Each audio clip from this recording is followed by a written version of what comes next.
Salam izləyicilər, bu video dəstə Microsoft Excel proqramında cəld müraciət paneli haqqında məlumat verəcəm. Microsoft Excel proqram pəncərəsinin sol yuxarı küncündə cəld müraciət paneli yerləşir. Susmaya görə burada 3 əmr və əlavə bir düymə mövcuddur. Save əmri cari faildə edilmiş əməliyyatı, məsələn, yazılmış mətni, əlavə edilmiş şəkli, təyin edilmiş şifrəni və s. kimi, yəni müxtəlif əməliyyatların yadda saxlanmasını təmin edir. Yəni biz hər hansı bir iş görsək, məsələn, bir yazı yazaq, məsələn, Excel dərsləri, yəni gördüyümüz bu işi cari faildə yadda saxlamaq istəyiriksə, bunun üçün cəld müraciət panelində Save əmri üzərində mouse'un sol düyməsini bir daha vurmaq kifayətdir. Həmçinin klaviaturadan Ctrl və S düymələrini birgə icra edərək də bu prosesi həyata keçirə bilərsiniz.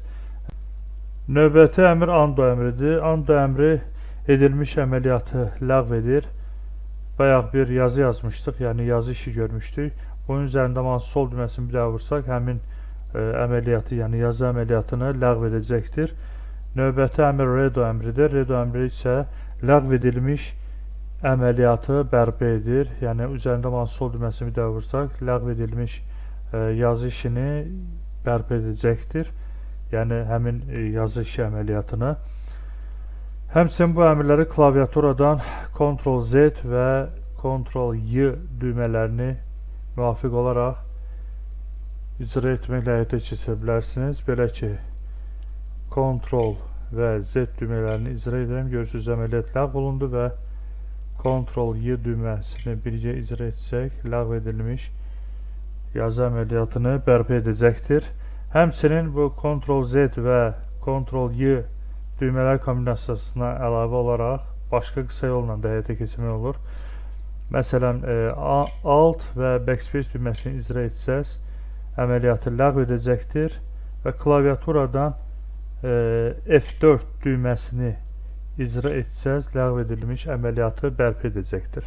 Bəzi kompüterlarda bu qısa yol təkcə F4 düyməsi ola bilər, bəzi kompüterlarda isə Fn düyməsi ilə birgə F4 düyməsi ola bilər.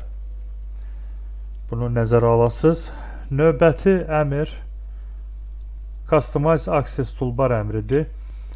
Bu əmr vasitəsilə cəld müraciət panelinə yeni əmr əlavə edə bilərik. Belə ki, üzərində mouse'un sol düyməsini bir daha vurduqda siyahı açılır və bu siyahıda müxtəlif əmrlər var. Bu əmrlərin üzərində mouse'un sol düyməsini bir daha vuraraq əlavə edə bilərsiniz. Əgər həmin əmrləri ləğv etmək istəyirsinizsə, yenidən daxil olub həmin əmrlər üzərində mouse'un sol düyməsini bir dəfə vuraraq bu işarəni buradan yığışdırırsınız.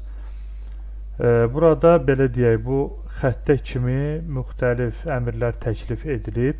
Yəni siz bu əmrlərdə hər hansı birini seçərək əlavə edə bilərsiniz. Növbəti əmr Mo Commands əmridir. Mo Commands əmri vasitəsilə bu siyahıda olmayan digər əmrləri əlavə edə bilərsiniz. Bu barədə növbəti videoda daha geniş məlumat verəcəm. Yəni videonun dərsi çox uzanmasın.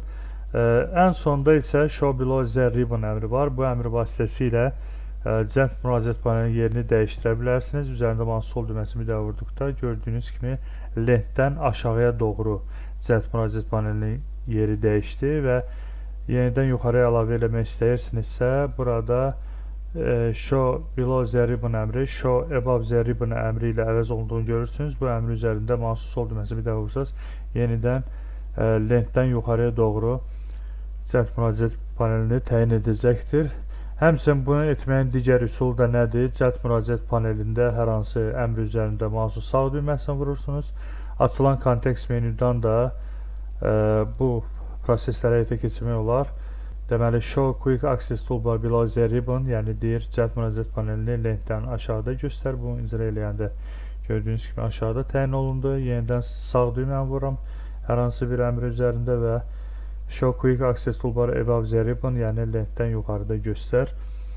Bu şəkildə videonu bəyəndinizsə like etməyi və kanala abunə olmağı unutmayın. Dostlarınızla paylaşın ki, onlar bizim video dərslərdən faydalana bilsinlər. Hələlik sağ olun.